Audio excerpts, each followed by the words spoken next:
Republicans will hold one of the narrowest House majorities in history for that upcoming term, meaning every single vote counts. Early signs of infighting among party members threaten not only Friday's speaker vote, but the path forward for President-elect Trump's agenda.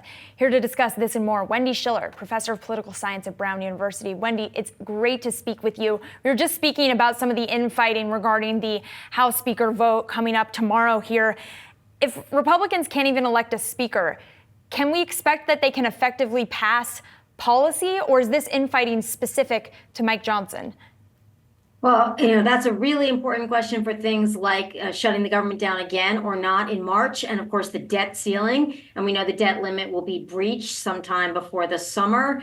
So, and of course, the Trump tax cut. So these are all things that have to be passed by the House constitutionally. So this is the real crux of the issue, is so much of the financial infrastructure of the federal government has to originate or pass the House before it can even be touched by the Senate. So when you think about that, the stakes are very high. If you're a strategic Republican and you're looking ahead to the future, whether it's 2026 or beyond, your time of leverage is now.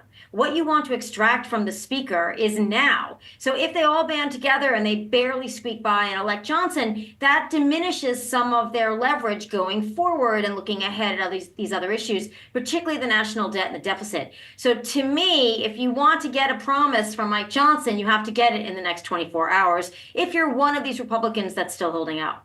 And since you mentioned the deficit, the same people opposing Mike Johnson also profess to be against increasing the deficit and debt of the United States here. How limited is the ability of the House to execute on any tax cuts, given those deficit concerns?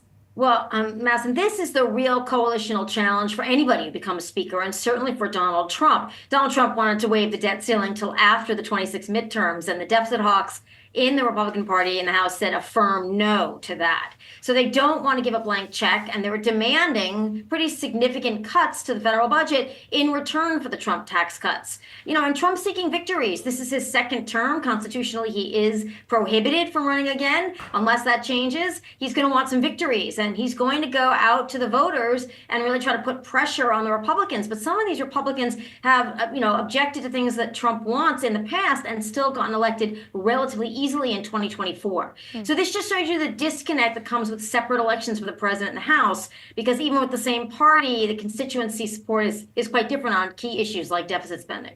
It's such a great point, Wendy, too. And I hope that the investors and hedge fund managers who come on our show are listening to you right now, because so many of them say that part of their bullishness for 2025 is based on a firm belief in those corporate tax cuts coming in.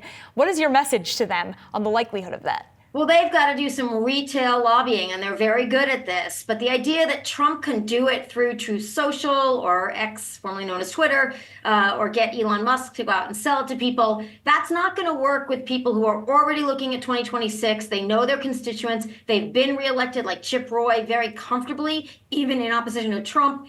The politics of the House stay fairly similar for any president, and this is why most presidents don't love Congress, sort of get in the way of things. Pay attention to what those members need in other federal spending, because that's the log rolling that will have to happen to have any Trump tax cut bill or even a safe debt ceiling approval later this spring.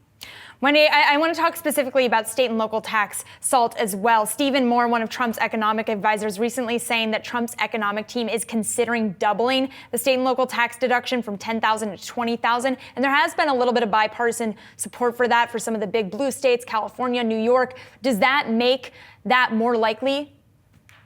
Well, I think the prospect for that was a little bit better with the composition of the bipartisan caucus on SALT deduction last session. The Republicans lost a couple of key seats in California and New York. So they're down a few in terms of Republicans who really care about this issue. And I'm not sure that the Republicans who are lobbying for the SALT cap will take just a $10,000 increase. I mean, it just seems really small given the kinds of numbers that a lot of their constituents are facing with taxes and mortgages and high housing prices. So given the housing market, it just seems like a waste of time to lobby for a $10,000 increase in it when you might be able to get a lot more given the very slim majority in the House right now.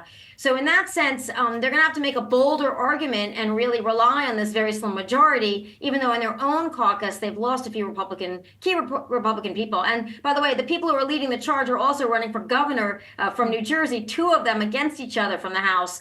So they're going to be pretty busy with that campaign. So I'm just looking to see where the leadership is going to come from in the 119th Congress to really make the charge to get that SALT cap much higher than it is now.